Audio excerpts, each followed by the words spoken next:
Okay, so let's get right into it. The recent conflict with Iran has sent these massive shockwaves through the world of travel. We're talking grounded flights and honestly, millions of people just left in limbo. And the immediate impact? It's just staggering.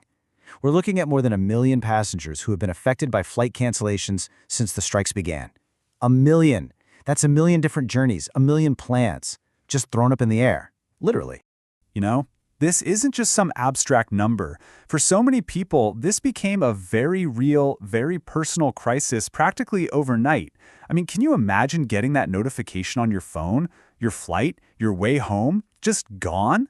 These words right here, they really bring home that sudden, terrifying reality. Now, to really wrap our heads around the scale of this, we have to look at the absolute epicenter of the disruption, Dubai International Airport. You know, the crossroads of the world. Think about this number for a second. 95.2 million. That's how many international passengers passed through Dubai in just a single recent year. It is, without a doubt, the busiest international hub on the entire planet, a critical artery for global movement. And then, just like that, this vital artery of global travel was brought to a complete and total standstill. After being struck multiple times, pretty much all flights in and out of the UAE were just canceled. I mean, can you even imagine being on that plane? The experience this passenger describes, it says everything. One minute you're getting ready to land, the next, you're turning back because you're flying towards a war zone. So what was the result on the ground? Well, it was this really eerie silence. An airport that usually connects 138,000 passengers every single day, and the arrivals board was just blank. It was like a ghost town where this bustling global hub used to be. All right, so let's shift focus a bit to the human toll and see how this all builds into a much bigger story of people just stuck, not only in Dubai, but all across the globe. For so many, it turned into an absolute nightmare scenario. We're talking vacationers, business travelers, people just trying to get home. They all found themselves completely cut off. People were stranded everywhere, from Australia all the way to Asia, and they were facing very limited evacuation options and constantly changing rules about airspace.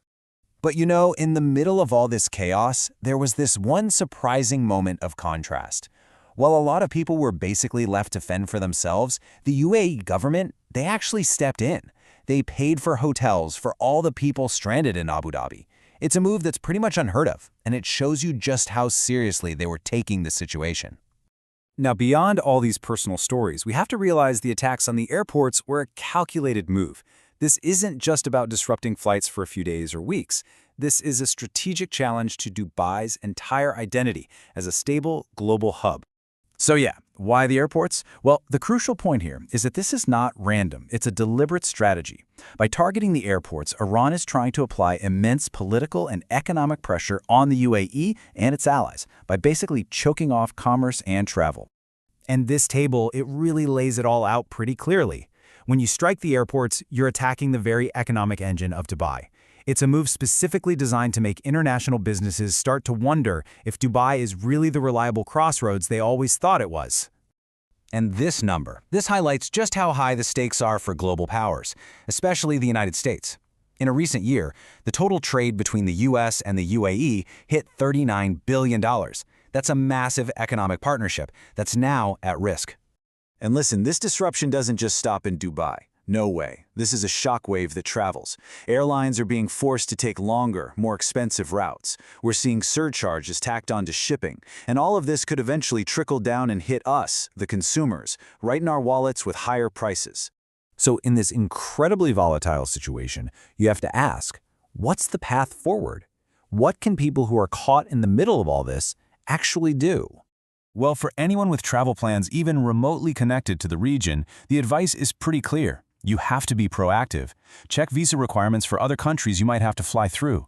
Get on the phone with your airline, your hotel, figure out their refund policies, and really dig into your travel insurance. A lot of standard policies have exclusions for acts of war, so it might not cover this at all. You might need something more comprehensive, like a cancel for any reason policy, which gives you a lot more flexibility. But here's the strange paradox. Despite this absolute crisis unfolding at the airport, residents on the ground say that life inside the city itself, it's surprisingly normal, at least for now. It's this surreal bubble of calm right next to a vortex of chaos. If there's one feeling that's just hanging over everything, it's this profound sense of uncertainty. Because nobody knows how long this is going to last. Conditions on the ground and in the air can and do change in an instant. And because of that, the full extent of the impact on travel, on the economy, on people's lives, it all just remains to be seen. This powerful analogy really leaves us with the most critical takeaway from all of this. In any conflict, once you set events in motion, the one thing you can always expect is the unexpected. And that simple, dangerous truth is exactly